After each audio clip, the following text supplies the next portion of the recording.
Hey everyone and welcome back. This will be a quick but rare video. A big thanks to Brian Edmondson for letting everyone in the Cincinnati Railfan group know that the Amtrak Cardinal heading from Chicago to New York was running several hours late. That notice gave us rail fans the rare opportunity to catch this train in daylight. I hoped to catch it as it crossed the Great Miami River in Hamilton, but I just didn't have enough time to get there. So I opted for Glendale. As we fly north with the drone, we see a southbound freight waiting on the number 2 track. And there comes the Cardinal, symbol PO 50.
I hope you don't mind, but because this train is so short and such a rarity, we'll watch it completely from every camera angle I have.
As it goes off in the distance, I knew my next chance would come after it stopped at Union Terminal.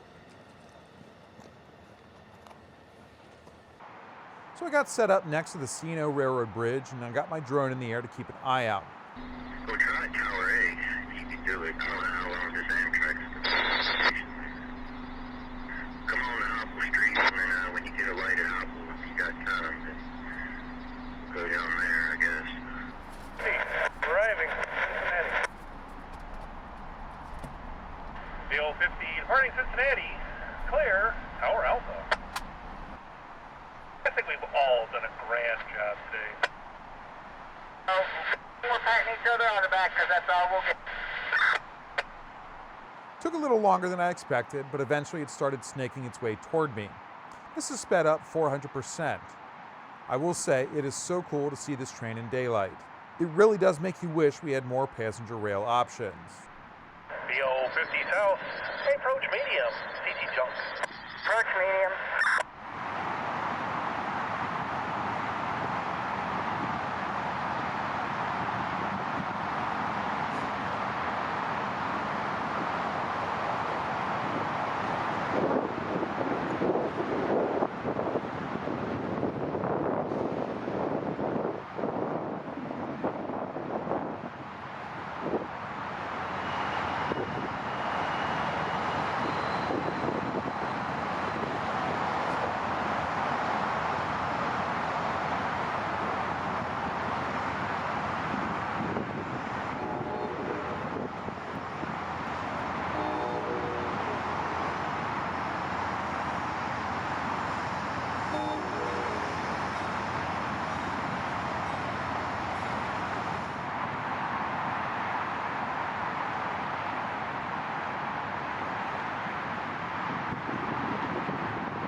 PO 50 south, medium approach medium, over cabin, main one. Medium approach medium.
We'll follow it over the river and into Covington.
As we zoom in to try and see the signal aspect, it looks to me like that's a middle yellow over a flashing green on the bottom.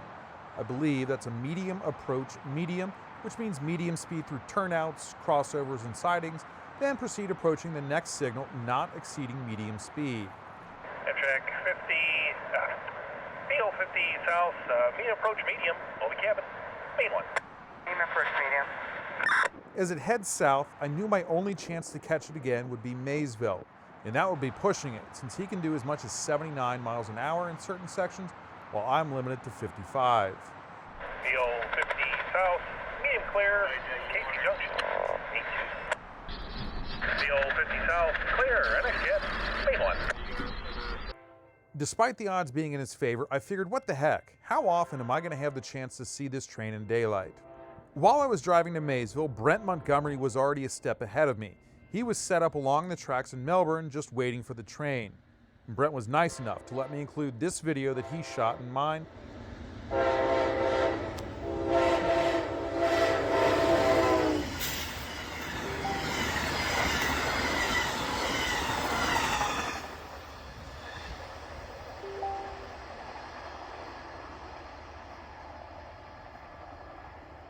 Big thanks, Brent. I really do appreciate it.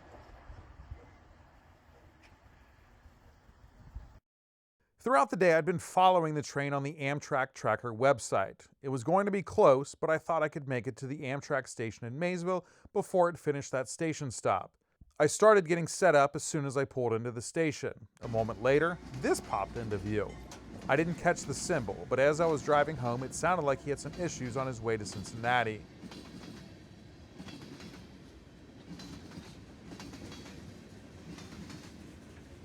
A minute later, and we see a headlight bouncing off that hopper in the distance. What are the odds of catching a meet with an Amtrak train in Maysville?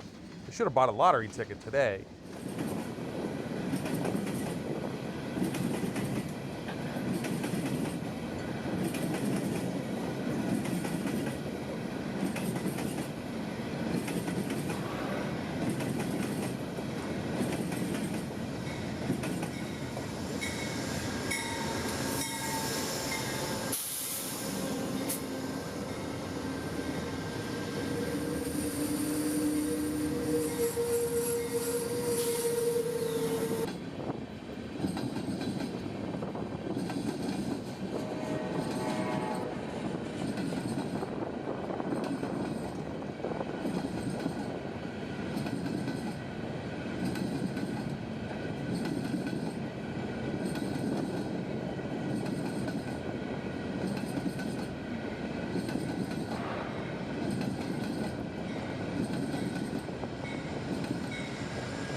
The train was in the station for about 3 minutes before pulling off again. And unless I missed them, no one got on or off the train here, and at this point, it was a little more than 8 hours behind schedule.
As it pulls out, we'll finish up this video with the drone. And as we wait, we can see what I assume are crew members checking something out in front of the locomotive.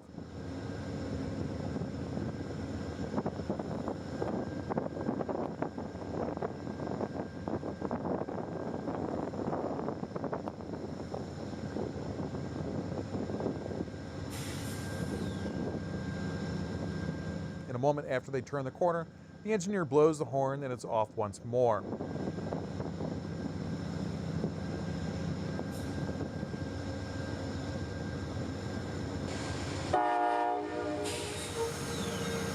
I will say, I do love the way these horns sound. They have a very nostalgic sound to me, if that makes sense.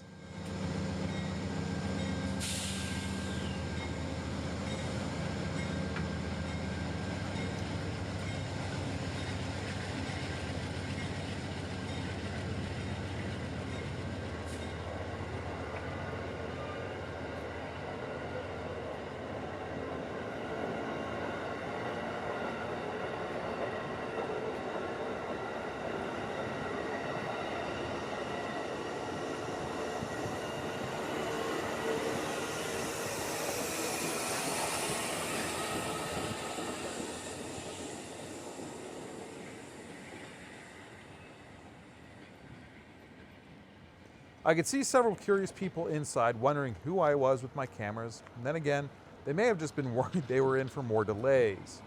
We'll watch as it continues east toward Ashland and then through West Virginia and Virginia, and then up the East Coast on its way to New York. If I was on board, I don't think I'd mind the 8-hour delay just because you get the chance to see this portion of the trip in the daylight. It normally arrives in New York around 10:20 a.m. The tracker showed it was scheduled to arrive about 7 hours late. Well, that does it for this trip. Thanks again to Brian for letting everyone know about the delay, and thanks to Brent for letting me use his video. I hope everyone has a great day.